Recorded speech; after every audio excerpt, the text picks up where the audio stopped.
The first thing my new half-sister said to me was, "Before we decide whether to hug, you need to know there are 12 more of us." I was standing outside a coffee shop in Indianapolis with my hands still on the door. She was holding a blue folder against her chest. I had gone there expecting one awkward conversation about a DNA match. Instead, I learned that 13 strangers shared roughly a quarter of my DNA, that all 14 of us had been born to patients of the same fertility clinic, and that the man whose name appeared again and again in our mother's medical records had performed procedures on some of our mothers himself.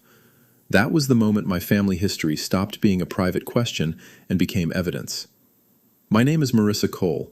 I was 33 then, married, working as an insurance claims trainer, and living in a narrow brick house on the east side with my husband, Evan, and a refrigerator that made a clicking sound every 9 minutes. I mention the refrigerator because ordinary details mattered to me after that day. For months, I would look at familiar things and wonder whether familiarity had ever been proof of anything. I had taken the DNA test for the least dramatic reason imaginable. My mother, Linda, had been diagnosed with an irregular heartbeat. Her cardiologist asked about family history. Mom could tell him plenty about her side, but half of mine was a blank, because I had been conceived with donor sperm at an Indianapolis fertility clinic in the late 80s. That was not a secret in our house. My parents told me when I was 12, at the kitchen table, with a pamphlet the clinic had given them years earlier. My dad, Paul, said biology was information and fatherhood was a job he had already been doing every day. Then he asked if I wanted ice cream. That was my dad's answer to most emotional emergencies, and it was usually a good one. The clinic had promised my parents an anonymous medical student donor. He was supposed to be healthy, screened, and chosen to resemble Dad. Brown hair, medium build, no known hereditary disease. The paperwork did not give a donor number. It said only that donor material had been used with the patient's consent. I wanted the test to tell me whether I had inherited anything useful to mention at a doctor's office. I checked the box that allowed relative matching because I thought I might find a cousin. I did not tell my parents until after I mailed the tube. I knew Mom would worry and Dad would pretend not to. 6 weeks later, on a Tuesday night, the results page showed a woman named Tessa Ward under the heading Close Family. The estimated relationship said half-sibling. Beneath her were 3 more people at nearly the same range. One of them had a profile picture taken at a lake, and for one disorienting second, I thought I was looking at myself with shorter hair. I refreshed the page. Then I did it again. The numbers did not move. Evan found me sitting at the dining room table with my laptop open and both hands flat on the wood. He read the screen, pulled out the chair beside me, and said the most useful thing anyone said that week. Do not message anybody until you take screenshots. That is why I married him. Evan repairs commercial elevators. He believes every problem begins with securing the equipment and documenting its current condition. While I stared at 4 strangers who had my eyebrows, he saved the match pages as files, printed them, and wrote the date and time across the top. Only then did I message Tessa. I wrote that I had been donor conceived in Indianapolis, that my mother had been treated at Lakeshore Reproductive Center, and that I was trying to understand the match. I did not name the doctor. I did not know there was a doctor to name. Tessa answered in 11 minutes. Her reply was 3 sentences. She had also been conceived at Lakeshore. Her mother had been treated by Dr. Raymond Halpern. We needed to speak by phone, but not while either of us was driving. That last sentence frightened me more than the first 2. Tessa was 36, a middle school librarian in Bloomington, and had the steady voice of someone who had already repeated an impossible story too many times. She had tested 2 years earlier after her own daughter developed a mild connective tissue problem. At first, she found one half-brother. Then another match arrived. The group had grown slowly until there were 13 people, not counting me. All of their mothers had gone to Lakeshore between the early 80s and the early 90s. 9 remembered Halpern as their physician. 3 had records bearing his signature. One mother had been told her husband's sample was used on a day when her husband later proved he had been out of state.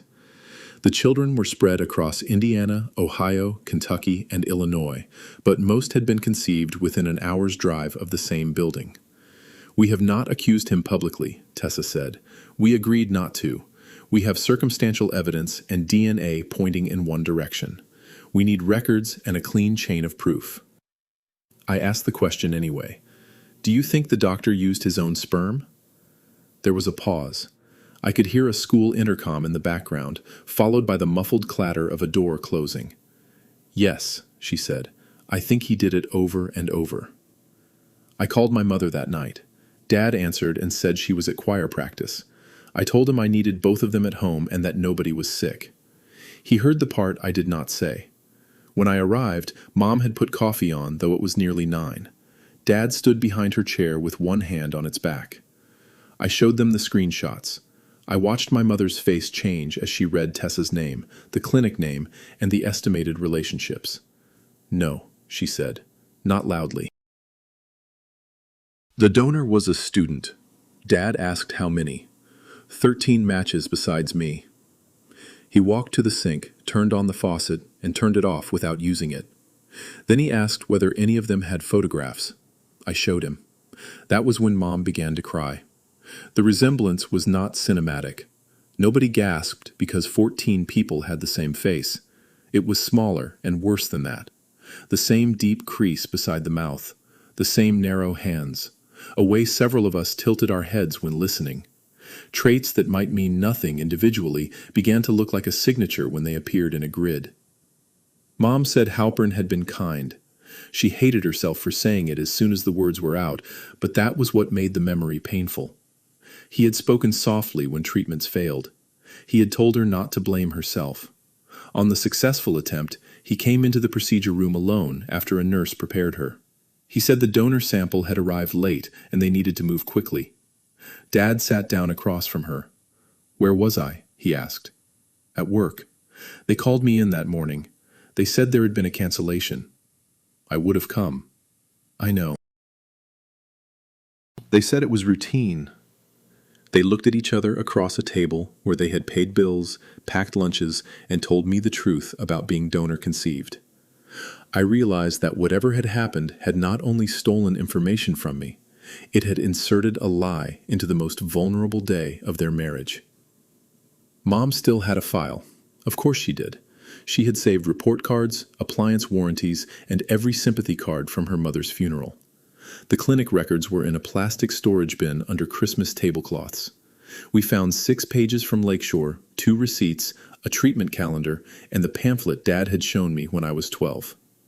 One consent form authorized insemination with sperm from an anonymous, screened donor. It did not authorize the treating physician or anyone known to the patient. The procedure note carried Halpern's initials and a time written in blue ink. The donor line was blank. Dad read that blank line for a long time. "This is where a number should be," he said. He was right. Tessa and I met at the coffee shop 3 days later. She was taller than I expected. She had the same habit I did of pushing her sleeves above her wrists and then pulling them down again. Neither of us hugged. She gave me the blue folder. Inside was a family tree unlike any family tree I had seen. It began with 14 first names arranged in a circle, birth years beneath them, mother's initials beside them, and colored lines showing which DNA service had connected whom. At the center was a question mark. There were no social media guesses in the folder, no screenshots from gossip groups. Tessa had included match amounts, dates, clinic names, and redacted portions of records. She had built it like a librarian preparing a collection for someone who might challenge every label. "We made rules," she said. "No contacting his family, no posting his name, no pretending a DNA estimate is a court order. Mothers decide how much of their own story gets shared, and nobody goes alone to meet anybody." I asked who made the rules. "Mostly Nia. She is a lab manager and has no patience for sloppy evidence. You will like her. Or you will be afraid of her for a month and then like her." The group called itself the Lakeshore Circle. The name sounded like a book club, which was intentional. Several members had spouses and children who could see a notification over a shoulder. Nobody wanted a group chat called Children of Dr. Halpern. That Sunday, Evan and I drove to a rented room at a public library in Columbus. 9 people attended in person, 3 joined by video. One was not ready to participate beyond allowing Tessa to record a match. Another had cut off contact after his mother asked him to stop. I remember almost nothing about the first 5 minutes because I was busy recognizing pieces of myself in strangers. Nia Brooks was a clinical lab manager from Fort Wayne. She had my hands and none of my hesitation. Caleb Moore, an accountant from Louisville, rubbed his left eyebrow when doing mental arithmetic exactly the way I did. Owen Price, a paramedic from Dayton, had the lake photograph. Rachel Kim taught art in Terre Haute and brought a bag of clementines because she did not know what else one brought to meet a room full of surprise siblings. There was also Tessa, Ben, Holly, Marcus, Dana, Joel, Paige, Grace, and Luis on the video screen. With me, the known group became 14. Nobody knew what to call one another. Half-sibling was accurate and emotionally absurd. Stranger was accurate for about 20 minutes. Tessa began with the rules. Nia explained centimorgans in plain language and made clear that consumer DNA results established close biological relationships but did not, by themselves, prove the identity of our shared father. Caleb distributed a spreadsheet showing dates of treatment and birth. Then each person spoke for 3 minutes about what they knew. The mother's experiences were similar enough to make the room quiet.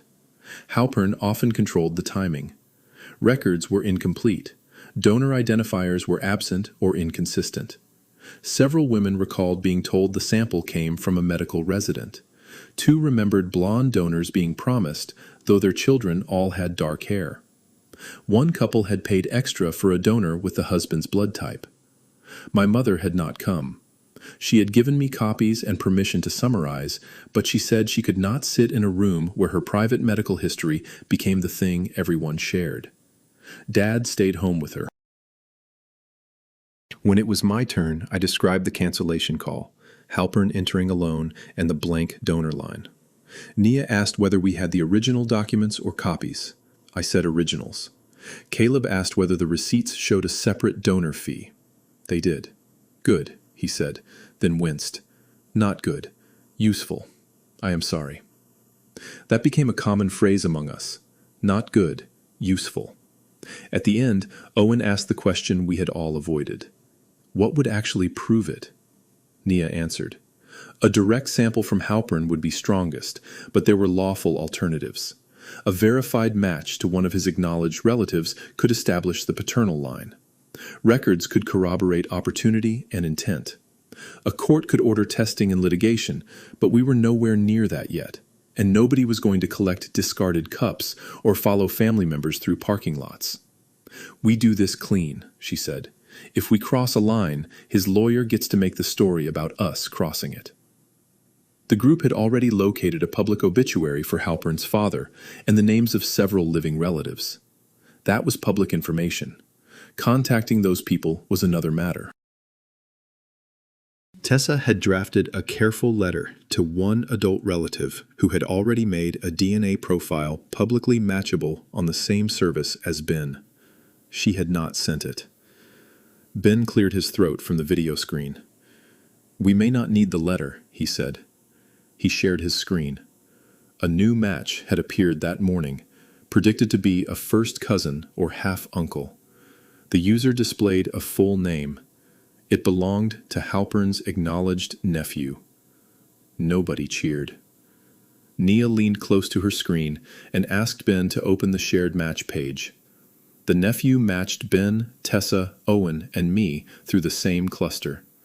He did not match any of our maternal relatives. The amounts fit the relationship we suspected. The question mark in the center of Tessa's chart had just become a name, but Nia would not let us say proved. It supports, she said. Screenshot every page. Export what the service allows. Do not contact him tonight. That discipline saved us more than once. The next morning, I received a message through the DNA site. It came from the nephew. He wrote, I believe I know why we match. Please give me a day to speak to my mother. Do not call my uncle. I sat in my car outside work and read it until the screen dimmed. His name was Aaron. He was 42 and lived outside Chicago. His mother was Halpern's younger sister. She knew that families had accused her brother of using his own sperm because a reporter had called several years earlier about a different patient, but the story had never run. Halpern denied everything and said an unstable former employee was harassing him.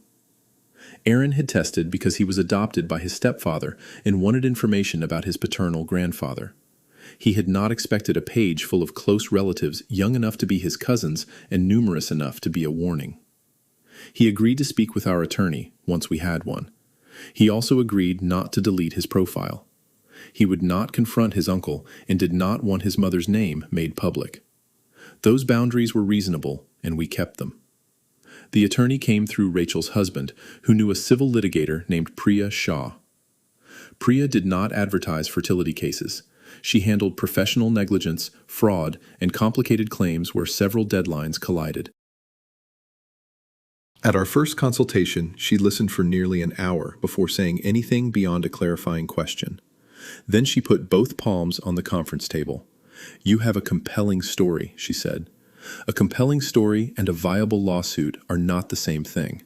My job is to tell you where they overlap and where they do not." That was exactly what we needed. Indiana had enacted a specific civil cause of action for fertility fraud. It addressed a provider knowingly or intentionally using the provider's own reproductive material without informed written consent.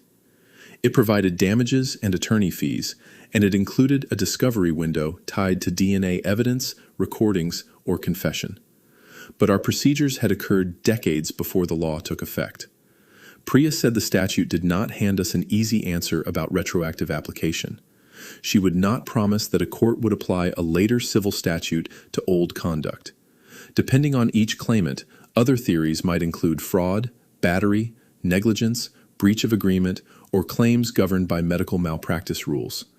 Those routes carried their own limitations, problems, and procedural requirements. Discovery timing mattered. So did what each person and mother had known, and when. If anyone tells you this is a simple case because there is now a fertility fraud statute, leave their office, she said. It is not simple. We can plead what the facts support, preserve alternative theories, and expect the defense to attack timing before it addresses truth. Caleb asked about a class action. Priya shook her head. Our facts, consent forms, discovery dates, and damages differed. A single coordinated group with selected plaintiffs was more realistic than pretending everyone stood in the same legal position. Nia asked whether filing with the medical board would help the civil claim. It is separate, Priya said. A licensing complaint seeks discipline. It does not award damages, and it does not preserve a civil deadline. The Attorney General's licensing unit investigates and decides whether to file an administrative complaint before the board. We can submit organized evidence, but we do not control that process. That sentence became the structure of the next year. We could submit, we could document, we could not control. Priya gave us homework instead of hope. Each participant had to write a discovery chronology without consulting the others. Each mother needed independent counsel advice about privacy and participation. Nobody was to alter original records, annotate them, or remove staples. Digital files went into a secure portal with source, date obtained, and custodian listed. She also told us to stop calling ourselves victims in documents until she had analyzed each claim. "You are people with evidence of possible misconduct," she said. "Precision is not disrespect. Precision is how we keep the door open." For the next 6 weeks, we built a record. I trained insurance adjusters for a living, so organization felt like the first solid surface I had touched since the test. I created an index that did not contain conclusions. Clinic communication, consent, payment, procedure, birth, DNA, discovery, witness. Every file kept its original name and received a copy with a neutral identifier. Evan bought a fireproof document case for Mom's originals. Dad objected to the price until Evan pointed out that Dad had once paid more for a grill cover. Mom's first written statement took 4 attempts. On the first, she described Halpern as a monster. On the second, she apologized for not remembering a nurse's name. Priya told her neither moral judgment nor perfect memory was required. The final statement said what Mom recalled, what she did not, what she had consented to, and what she would never have consented to. The sentence that mattered most was plain. I would not have agreed to insemination with my treating physician's sperm under any circumstances. Dad wrote his own statement. He described the donor representation and the fee. Then he wrote that he had raised me, loved me, and did not consider the discovery a threat to his status as my father.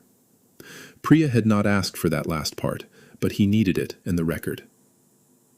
The other families brought different wounds. Holly's mother, Susan, refused at first to believe the DNA. Halpern had attended her church. He had sent a Christmas card after Holly's birth. When Holly showed her errands match, Susan locked herself in the bathroom and later accused Holly of trying to ruin the only happy memory she had from infertility treatment. Marcus's parents had divorced when he was young. His father had died believing his own infertility had somehow been overcome. Marcus carried anger that had nowhere to go because the person most injured by the deception could no longer hear the explanation. Luis had not known he was donor-conceived at all. The test exposed both the clinic's alleged conduct and a secret his mother had kept for 35 years. He stopped answering messages for a month. When he returned, he asked us never to use his name in a filing unless absolutely necessary. No revelation landed in only one generation. We held meetings every other Sunday. Priya attended only when needed because her time cost money, even under a contingent arrangement. Tessa ran the agenda. Nia corrected any sentence that outran the evidence. Caleb tracked shared expenses. Rachel brought clementines every time, which became funny only after the 4th bag. I began to know them in ways unrelated to the case. Owen hated mayonnaise. Paige sang harmony without realizing it. Ben could repair a washing machine over a video call. Tessa collected motel postcards. We did not become a cheerful, instant family. We became a committee first, then something less formal and more durable. The resemblance played tricks on us. If Caleb frowned, I sometimes felt accused before he spoke, because he frowned the way I did in a mirror. Rachel and I laughed with the same abrupt inhale. At a restaurant, a server asked whether Nia and I were sisters, and neither of us could answer without making the poor woman regret speaking. The greatest difference among us was what we wanted. Tessa wanted the public record corrected. Nia wanted medical histories and a complete count. Marcus wanted Halpern to admit it. Holly wanted her mother left alone. Owen wanted the license gone if Halpern still had any authority to treat patients. I wanted all those things on alternating days. Priya made us rank outcomes individually: truth, privacy, compensation, discipline, apology, medical information, prevention. No 2 lists matched. That is why defendants try to divide groups, she told us. Not because you are weak, because you are different people, and difference creates leverage. Decide now what you will not trade away. We agreed on 3 non-negotiable points. Any resolution had to preserve our right to give accurate medical information to our doctors. It could not require us to deny the biological relationship. And it could not prevent cooperation with the licensing investigation. Everything else remained open.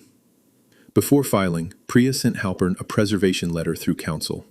It demanded that he retain clinic records, donor logs, appointment calendars, billing records, correspondence, and electronically stored information. The letter did not ask him to confess. It told him litigation was reasonably anticipated and evidence must not be destroyed. His response arrived 9 days later. Through an attorney, Halpern denied using his own reproductive material. He said any genetic connection could result from an anonymous donor who happened to be related to him, laboratory error, database inaccuracy, or improper conduct by another clinic employee. He also asserted that records from the relevant period had been lawfully destroyed under retention policies. 4 explanations in one paragraph. Nia printed it and circled them without comment. Dad read the letter at my kitchen table. When he reached anonymous donor related to him, he took off his glasses. So his defense is that his relative wandered into the same clinic and donated enough times to make 14 children? It is one possible explanation they listed, I said, because Priya's precision had infected me. Dad put his glasses back on. It is a stupid possible explanation. He was allowed to say that. He was not drafting a pleading. The preservation response contained one useful fact. Halpern was still licensed, though he no longer operated a fertility practice. He consulted a few days each month at a men's health office owned by another physician. His online biography called him a pioneer in reproductive medicine. Owen stared at that phrase for a long time. We filed the licensing complaint first, not because it was easier, but because patient safety and professional accountability did not depend on whether a civil judge accepted one limitations theory. Priya helped us separate allegations from exhibits. The submission included DNA relationship reports, Aaron's sworn statement establishing the family line, patient consents, procedure notes, billing records, and individual witness statements. We did not send a scrapbook. We sent an index. Any person could file a professional complaint, but we chose 3 signers, Mom as a former patient, me as a resulting child, and Owen as another resulting child and a health professional. The rest signed releases allowing investigators to contact them if needed. The acknowledgement said the investigation was confidential and could take months. It did not say the board agreed with us. It did not say charges would be filed. It was a receipt. I had expected filing to feel like action. It felt like putting a sealed envelope through a slot and hearing it land in an empty room. The civil filing required harder choices. Priya selected 4 initial plaintiffs whose documents and discovery dates presented the clearest range of claims: Mom, Susan, Tessa, and me. The complaint alleged the facts and brought alternative counts, including the statutory fertility fraud claim where applicable, fraud, battery, and other theories Priya believed she could responsibly plead. For any claim potentially governed by Indiana's medical malpractice process, she took the required steps rather than gambling that a court would call the conduct something else. The complaint did not say 13 half-siblings. By filing day, there were 13 half-siblings besides me, 14 known offspring total. It said at least 14 because we could not claim the number was complete. That distinction mattered 3 weeks later when number 15 appeared. Her name was Emily, and she was 29. She had taken a test 2 years earlier, but kept matching turned off. A cousin sent her a news article after our complaint became public. She turned matching on at midnight and found nearly all of us before breakfast.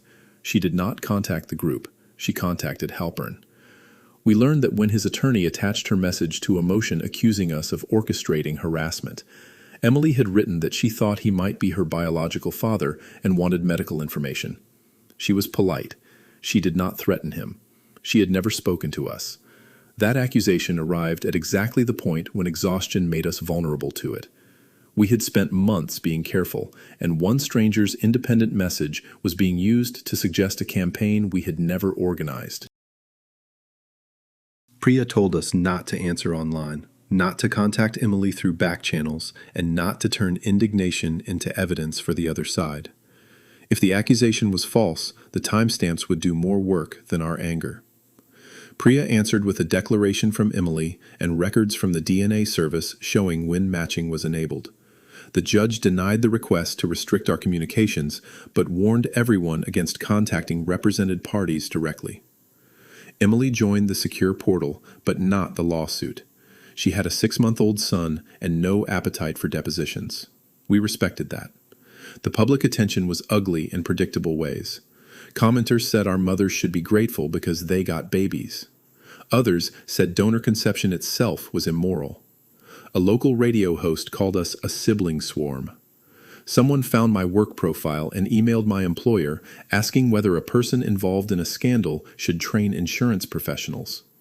My manager, Denise Carter, called me into her office. She had printed the email. "Do you need schedule flexibility for court?" she asked. I said, "Maybe." "Then send me dates when you have them." "This goes in the trash." She tore the email in half, which accomplished nothing that the shred bin would not have accomplished, but I loved her for it. Halpern's defense attacked on procedure before facts, exactly as Priya predicted. They argued the claims were untimely. They argued the newer statute could not reach older conduct. They argued some counts belonged exclusively within medical malpractice procedures, and others failed because resulting children had not been patients. They argued the consents established donor insemination and therefore defeated claims based on lack of consent. That last argument made Mom physically ill.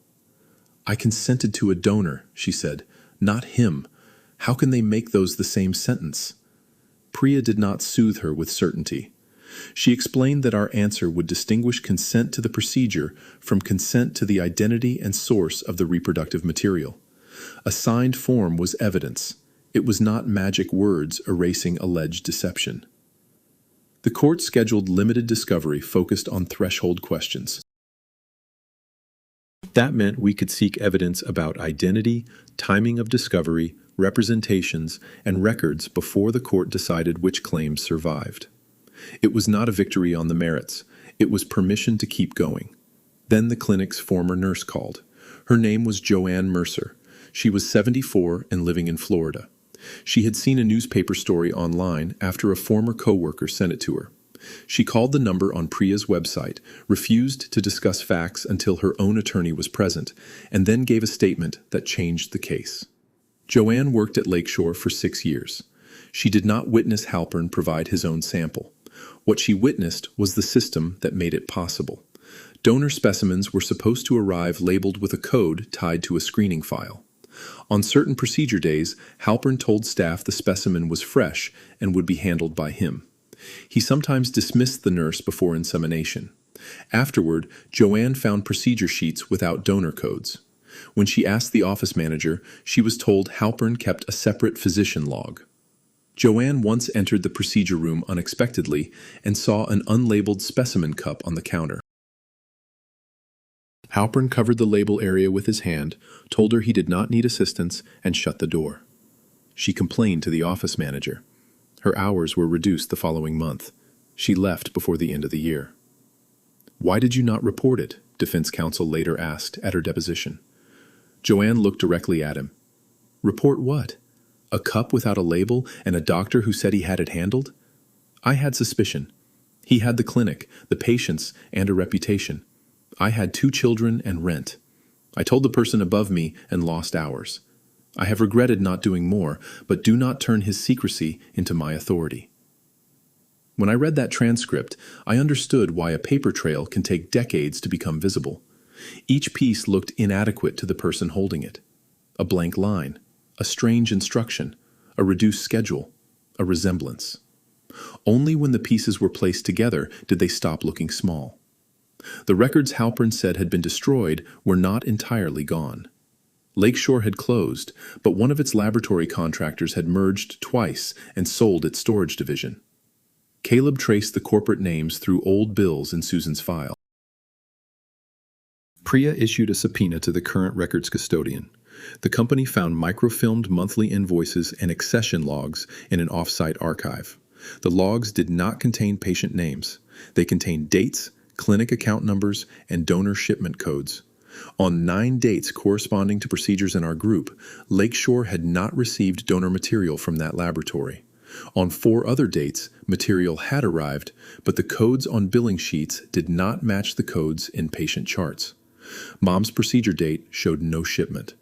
The defense said Lakeshore could have used another supplier. That was possible. We looked for invoices from another supplier and found none. Joanne said she knew of none. Possible was not the same as supported. Aaron then agreed to formal kinship testing through an accredited laboratory. He did it after his mother gave her blessing, though she would not participate herself. Tessa, Owen, and I provided samples under documented collection procedures. The results supported the expected relationships if Halpern was our biological father and Aaron our first cousin. Still, the direct question remained. Priya sought a court order for Halpern to provide a sample. His attorney resisted, arguing privacy, burden, and lack of need. The briefing took 2 months. The hearing lasted 40 minutes. Halpern attended by video. It was the first time I saw him move rather than pose in an old clinic photograph. He was in his late 70s, silver-haired, wearing a dark jacket. He looked neither monstrous nor fragile. He looked impatient. That unsettled me more than if he had looked cruel. The person at the center of our family chart was just a man checking the clock while attorneys discussed whether his body contained the answer to ours. The judge asked Priya why the relative testing was insufficient. Because the defendant has offered alternative biological explanations, she said. A direct comparison is narrowly tailored to resolve the identity he disputes. The judge ordered the sample under a protective order. Results would remain confidential except for use in the litigation and licensing matter. Halpern did not provide it. Instead, his attorney requested settlement discussions. That was the midpoint where everyone outside the case assumed we had won. We had not. Refusing an ordered test could lead to sanctions or adverse consequences, but it was not a confession, and settlement talks could fail. The court had not ruled on the major limitations issues. Joanne's memory would be attacked. Our families were tired. Legal leverage is not a verdict. It is only the moment the other side finally has a reason to listen. And right then, when the case looked strongest, our group nearly came apart. Marcus wanted no settlement without a public admission. Holly wanted an agreement before her mother had to sit for another deposition. Nia wanted a complete health history. Caleb worried that litigation costs would consume any recovery. Luis learned his name might appear in an exhibit and threatened to withdraw every permission he had given. Tessa called an emergency meeting at the same Columbus library where I had first met them. The same clock ticked above the door. Rachel brought no clementines. For an hour, we sounded like opposing parties. Marcus said a confidential payment would let Halpern buy silence. Holly said demanding a confession might sacrifice living people for a sentence from a man who had lied for decades. Owen reminded us that the licensing process was separate and could create a public order even if civil terms were confidential. Nia said nobody had the right to bargain away medical information belonging to all known offspring. Then Luis spoke from the video screen. "I need all of you to stop saying truth when you mean publicity," he said. "My truth includes a mother who may not survive having her name in the paper. I did not agree to become evidence for your version of courage." The room went silent because he was right. We had begun the case insisting that consent mattered. We could not build our justice by ignoring consent inside our own group. Priya separated the issues. Only named plaintiffs controlled settlement of their claims. Other siblings controlled their records and participation. No agreement could bind non-parties. We could insist that the named plaintiffs remain free to cooperate with regulators and give truthful medical histories. We could negotiate a process for confidential medical disclosure without demanding that every sibling become public. Marcus left angry. He returned the next week. "I still want him to say it," he told us. "But I do not get to volunteer Luis for the cost." That was the most important apology in the case, and Halpern was not involved. Settlement mediation took place in a downtown office with windows facing a parking garage. The named plaintiffs sat with Priya in one room. Halpern and his insurers sat elsewhere. A retired judge moved between us, carrying offers and careful summaries. The first proposal included broad confidentiality. It would have prohibited us from disclosing allegations, evidence, settlement terms, and even the existence of the agreement.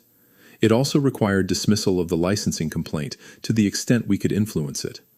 Mom pushed the paper away. "No." The mediator said it was an opening proposal. "Then they can open again," she said. Priya's counterproposal protected settlement amounts, but not facts already in public court records, biological relationships, medical information, or cooperation with any government investigation. It required Halpern to provide a verified health history through counsel. It did not demand an apology because Priya believed a forced apology would become a battlefield of adjectives. The offers moved for 10 hours. At 6 in the evening, the defense proposed a written statement saying Halpern did not contest the genetic test results for settlement purposes. Marcus, who was not a plaintiff and had no vote, called it cowardly. Mom called it enough to stop pretending. At 8, we reached terms in principle. The settlement amount was confidential. I can say it paid legal expenses, compensated the named plaintiffs, and established a fund for medically indicated genetic counseling for participating offspring. Nobody became rich. The most valuable provisions were not checks. Halpern agreed to provide a sworn family medical history prepared with his physician. He agreed not to oppose use of the accredited kinship results in our personal medical records. He released claims against participants for truthful statements to regulators and health professionals. The plaintiffs remained free to cooperate fully with the Attorney General and Licensing Board. He did not admit liability in the civil agreement. I hated that sentence until Priya asked me what I thought a denial in a settlement could change about the DNA. Nothing, I said. Correct. Courts resolve claims. Biology is not negotiated. We signed 3 weeks later, after every comma had been reviewed. Luis's name did not appear. Emily remained a non-party. Marcus preserved his right to speak about his own experience. The civil case ended without a ruling on whether the newer fertility fraud statute applied retroactively to every old procedure. That uncertainty frustrated people who wanted our case to become a clean legal precedent. It also reflected the truth. We had filed under the fertility fraud law where Priya believed the argument was supportable, pleaded alternatives, survived long enough to obtain decisive evidence and leverage, and resolved the claims rather than risk losing families to years of appeals. Justice was not a single wooden gavel. It was a set of doors, and we got through some of them. The licensing door stayed open. Before the board acted, the investigation asked each of us to separate what we knew personally from what we had learned through the group. That request sounded repetitive until I tried to answer it. I knew my mother had signed for anonymous donor sperm. I knew the procedure note had no donor code. I knew Aaron's DNA profile connected him to us through his mother's family. I did not personally know what Halpern had placed in the cup. The distinction was uncomfortable, but it protected the truth from becoming a story we had polished too far. An investigator named Sheila Moreno interviewed me by video from a small office with a bookcase behind her. She did not react when I said the word father. She asked what I had seen, what my mother had told me, and which documents were originals. She asked whether anyone had coached my statement. I said no, though we had compared dates in group meetings. She asked whether I wanted Halpern punished. I said I wanted him unable to do it to anyone else, and I wanted the record to say what happened if the evidence supported it.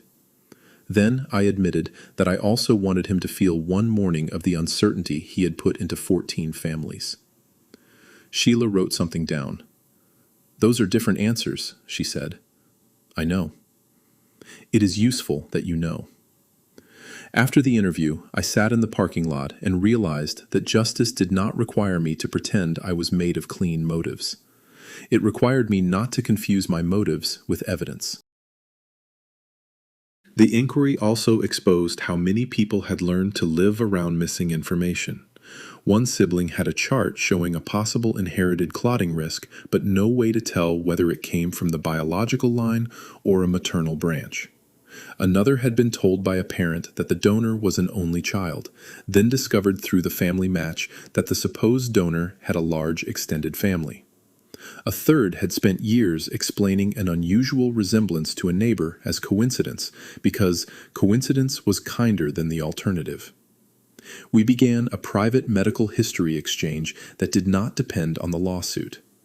Every entry had a source label, confirmed by record, reported by a parent, reported by a relative, or unverified. Nia insisted on the labels. Some people found them cold. Later, when a new sibling asked whether a condition was established or merely repeated in a group chat, everyone thanked her for being cold. Joanne, the former nurse, kept one item apart from the clinic records. It was a photocopy of a staffing schedule from the year she left. Several procedure days had been marked in pencil with the word physician, beside the specimen column. She had taken the copy home because she was trying to prove to herself that the strange days had happened. She had not known it might matter decades later. Priya asked whether Joanne could explain the handwriting. Joanne said she believed it was the office manager's, but she would not swear to it. That answer made the copy more useful, not less. It showed what she could identify and where her memory stopped. The defense argued that the schedule was meaningless. Priya agreed that one photocopy did not prove identity, but it fit the blank donor codes, the missing shipments, the relative match, the procedure notes, and Joanne's account. Evidence rarely arrives with a label saying decisive. More often, it becomes difficult to dismiss only after the 10th ordinary-looking piece is placed beside the others. The licensing investigators asked for one more interview with Mom. She almost canceled. The first interview had made her feel as though she were being asked to defend every decision she had made while desperate to have a child. Dad drove her to the office and waited outside. Before she went in, he said she did not owe anyone a perfect memory.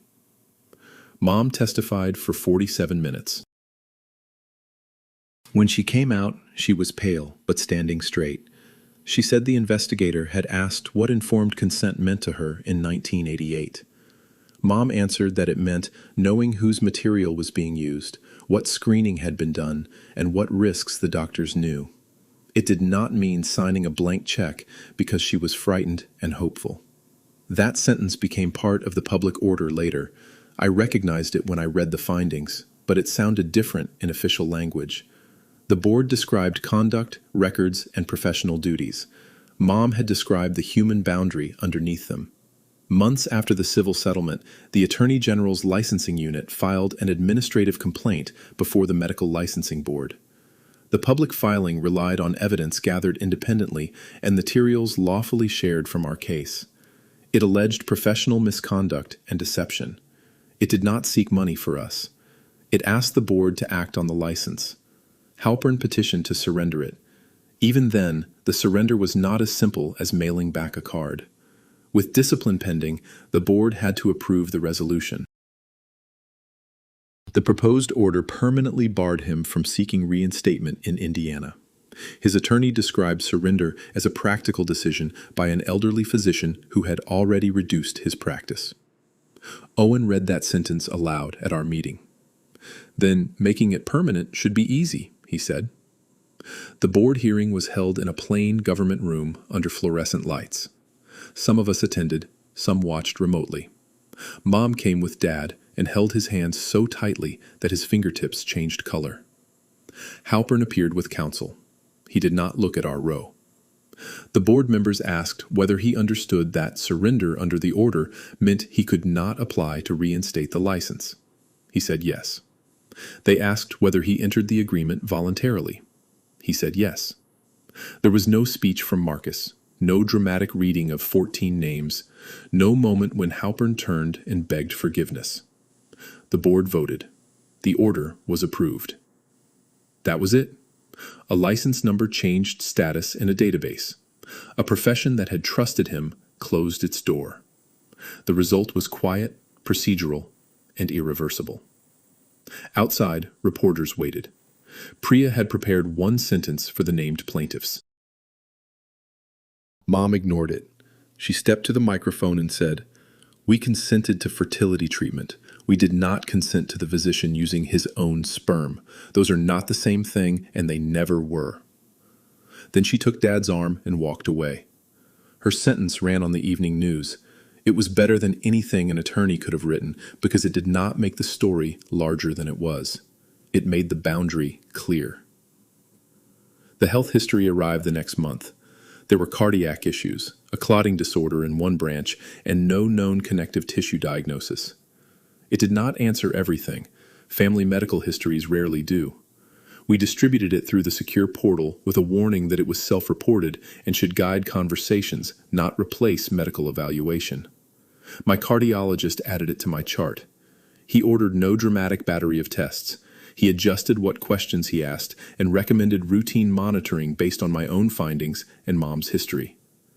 That ordinary appointment was one of the outcomes I had wanted from the beginning. Dad had a harder time after the legal work ended. During the case, he always had a task: scan this, sign that, drive Mom to the deposition. Afterward, he began making jokes about being outnumbered by my new family. The jokes were not funny, and he knew it. One Saturday, I found him in his garage sharpening a mower blade that was already sharp. I asked whether he wanted me to stop seeing the group. He set down the file. "No," he said. "I want to stop wanting you to. That is different." We stood there with the smell of cut grass coming through the open door. He said the siblings had blood claims he could never share. He worried that every new resemblance erased him a little. I told him Aaron could explain my eyebrows, but not why I kept jumper cables, labeled leftovers with dates, or believed ice cream could stabilize a crisis. Those things came from Dad. Biology is information, I reminded him. Fatherhood is a job. He looked offended that I had saved his line for more than 20 years.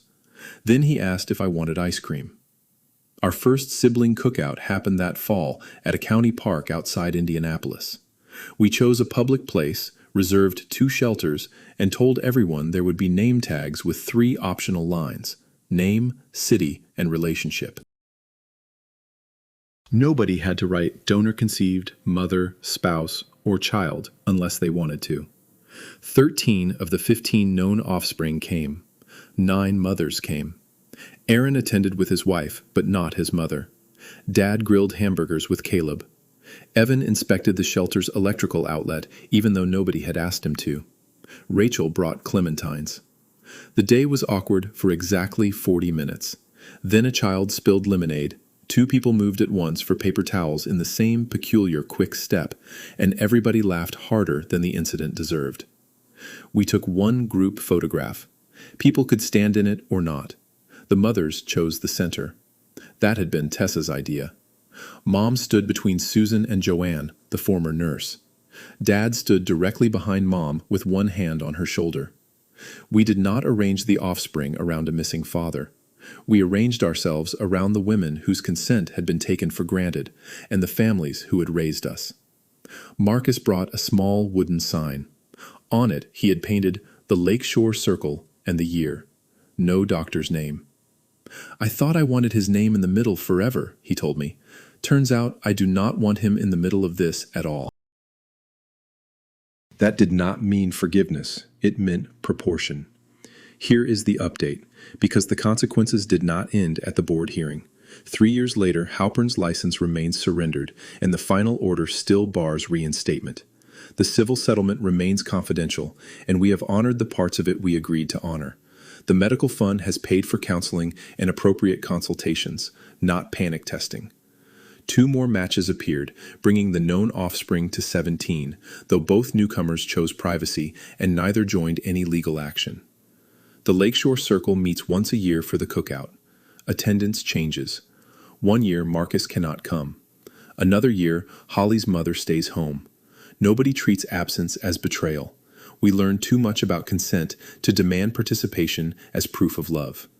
Tessa still maintains the family chart, but the question mark is gone. In its place is a small, locked symbol indicating verified paternal line. Around it, the names have expanded into spouses, children, and mothers, each visible only at the level that person permits. Nia developed a 1-page medical summary template that new matches can take to their physicians. Caleb manages the cookout budget down to the penny. Rachel still brings too many clementines. Owen checks whether the park has an automated external defibrillator every single year, because a paramedic is apparently never off duty. Mom and Susan became friends. They speak twice a month about everything except fertility treatment. Dad and Caleb argue about charcoal. Aaron sends a holiday card, but keeps distance that protects his mother.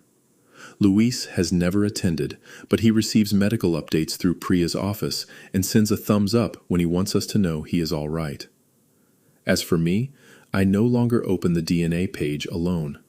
New matches can be life-changing for the person receiving them and routine for the people already inside the circle. Tessa and I wrote a message that begins with a choice. You may be seeing an unexpected close family result. You do not owe us an immediate reply. Here is what we know, here is what we do not, and here are the privacy options available to you. The blue folder from the coffee shop sits in my fireproof case now. Tessa gave it to me after the board order because I was the one who had expanded the evidence index. The original chart inside has 14 names in a circle and a question mark in the center. I keep it because it shows where we began, not because it shows what we became. What we became cannot fit in a folder. We are not a perfect family created by a terrible act. That would be too neat. Some of us are close. Some exchange only medical updates. Some mothers feel relief. Some rage. And some refuse to use Halpern's name. Dad remains my dad. Aaron remains both evidence and a person who never asked to carry his uncle's consequences. The satisfying part is not that 13 strangers and I destroyed a man. We did not. We assembled facts carefully enough that institutions could no longer look away. We kept our evidence cleaner than his explanations. We refused to let urgency turn us into people who ignored one another's boundaries. The civil system gave us compensation and information. The licensing system removed his authority. Neither system healed every family, but both did something real. I took that first DNA test because a doctor asked for family history. I thought history was a list of illnesses passed quietly through blood. Now I know it is also a record of choices, signatures, blank lines, and the people willing to preserve them. The blank donor line on my mother's form once looked like nothing. In the end, it was the space where 14 families began asking the same question. If you were in our place, would you have accepted a confidential settlement that protected the licensing case, or would you have risked years in court for a public admission? And how much privacy should one sibling be allowed when the same truth affects everyone else? Tell me where you land, and drop your state and age in the comments. If this story stayed with you, like, subscribe, and join me for the next one. There is always another update, and sometimes the quiet line in the public record is the one that changes everything.